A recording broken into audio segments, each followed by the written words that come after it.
नमस्कार। मैं GRS news के लिए गिरीश सिकरवार। आज अपने इस वीडियो में हम बात करेंगे गुजरात चुनाव की और फ्री बीज की, यानी कि मुफ्त की योजनाएं, जिसको लेके काफ़ी बहस चल रही है सोशल मीडिया पर या मेन स्ट्रीम की मीडिया पर। निश्चित तौर पर मुफ्त की योजनाएं, जैसे कि रेवड़ी कल्चर आजकल कहा जा रहा है, उस बारे में निश्चित तौर पर देश की आर्थिक व्यवस्था को चूना ही लग रहा है। इससे कोई इनकार नहीं कर सकता। माननीय प्रधानमंत्री ने अभी कुछ दिन पहले अपने एक संबोधन में ये कहा था कि जब फ्री की योजनाओं पर धन व्यय होता है, जो टैक्स पेयर हैं, जो कि ईमानदारी से अपने करों का भुगतान कर रहे हैं, तो उनको दुख होता है। निश्चित तौर पर टैक्स पेयर को दुख होता है कि जब वो देखता है कि वह बेचारा अपने कमाई धन से और अब जैसे वो ईमानदारी से बाकायदा सरकार को कर के रूप में दे रहा है, और जब उसे ऐसा लगता है कि वो अपने पर खर्च नहीं कर रहा था, बहुत उसे तकलीफ का सामना करना पड़ता है। लेकिन सत्ताधीश हैं, जिन्हें हम लोग जनप्रतिनिधि कहते हैं, जिनका काम जनता की सेवा करना ही मात्र है, उन लोगों को जब फिजूल खर्च करते देखता है, कब कब टैक्स पेयर दुखी होता है। टैक्स पेयर तब दुखी होता है जब वो देखता है कि जनता को तो सलाह दी जा रही है कम खर्च करें और अपने खर्च करने में संयम बरतें, लेकिन सत्ताधीशों के खर्च में कोई कमी नहीं। उन्हें फ्री की आवास, तमाम तरह के भत्ते और असीमित बिजली, असीमित फ़ोन कॉल्स करता हुआ देखता है। और एक और वो कर्मचारी हैं जो बेचारे पूरे जीवन नौकरी में खटने के बाद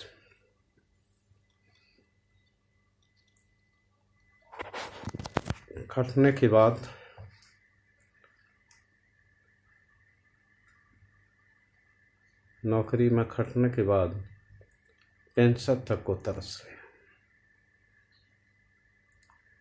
टैक्स पेयर तब दुखी होता है जब वो देखता है कि उसके करों को चुनावी राजनीति के लिए उड़ाया जा रहा है। हम सब ने देखा किस तरह उत्तराखंड, महाराष्ट्र, गोवा, कर्नाटक में सरकार ने वहाँ की राज्य सरकारों को अस्थिर करने के लिए किस प्रकार खरीद फरोख्त की जनप्रतिनिधियों की। अब तो सब लोगों को उनको जनप्रतिनिधि कहने में भी शर्म आती, क्योंकि वो जनप्रतिनिधि जिनका काम मुख्य तौर पे जनता के हितों के लिए काम करना होता, वो केवल अपनी सत्ता को बचाने के लिए अन्य दलों की सरकारों को अस्थिर करने में लगे हुए। टैक्स पेयर तब दुखी होता है जब वो देखता है कि उसके करों को राजनीतिक लाभ के लिए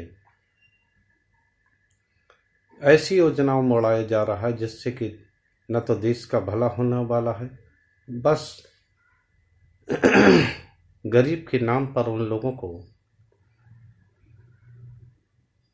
नाकारा बनाएगा। क्या प्रधानमंत्री जी ये बताएंगे कि सितंबर के बाद प्रधानमंत्री अन्य योजना जो कोरोना काल से लगातार चल रही थी उसे उन्होंने 3 महीने के लिए क्यों बढ़ाया? इस 3 महीने पर देश के करदाताओं का 45,000 करोड़ रुपए खर्च होगा। क्या प्रधानमंत्री जो दूसरों पर भ्रष्टाचार और फ्रीबीज को लेके, रेवड़ी करचल को लेके आवाज उठाते हैं, क्या वो 3 महीने को जो ये बढ़ाया है जब तक कि गुजरात हिमाचल के चुनाव न हो जाए? आजकल जनता इतनी भोली नहीं है, वो सब देख रही है कि किस तरह सत्ताधीश उसकी मेहनत की कमाई को जो वो नियमित तौर पर करों के रूप में भुगतान करते हैं, किस तरह लूट मचाई जा रही। टैक्स पेयर तब दुखी होता है जब वो देखता है कि वो तो बेचारे अपनी मेहनत की कमाई से अपना पेट काट काट के महंगाई के कारण अपने कम में गुजारा कर रहे हैं और उनके ही जनप्रतिनिधि साह खर्च कर रहे हैं, 8,000 करोड़ के विमान में चल रहे हैं। भाई मैं पूछना चाहता हूँ, अगर ये मैं इनकार नहीं करता कि नया भवन बनना नहीं चाहिए, नया इंफ्रास्ट्रक्चर खड़ा नहीं होना चाहिए, लेकिन अगर देश की परिस्थिति खराब हो और निश्चित तौर पर आर्थिक रूप से परेशानी हो रही हो देश को या देश की जनता को, तो उसको राहत देने का कार्य आखिर किसका है? टैक्स पेयर दुखी तब होता है जब जरा से अंतर्राष्ट्रीय भाव बढ़ने पर उसके ऊपर महंगाई का बोझ डाल दिया जाता है और जब अंतर्राष्ट्रीय स्तर पर भाव कम हो तो उसका लाभ उपभोक्ता को नहीं दिया जाता। टैक्स पेयर तब भी दुखी होता है जब वो देखता है कि अपने राजनीतिक हितों के लिए किस प्रकार से चुनाव लड़े और लड़ाई जा रहे हैं। निश्चित तौर पर प्रधानमंत्री जी, आपका संबोधन तब तक जुमला रहेगा जब तक कि आप खुद जो नियम बनाते हैं उस पर चलते नहीं। क्या आप देखेंगे कि आपके दल, आपके नेता, आपके जनप्रतिनिधि क्या कर रहे? क्या उन्होंने भ्रष्टाचार से धन नहीं कमाया है? क्या आप दावा कर सकते हैं कि भारतीय जनता पार्टी में कोई भ्रष्टाचारी नहीं है?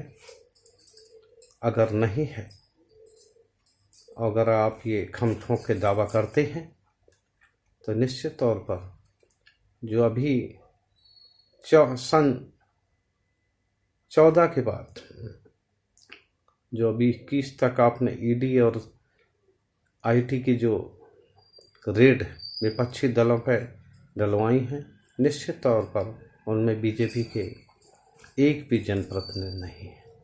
तो इस तरह से आप केवल विपक्ष को टारगेट करके जो आप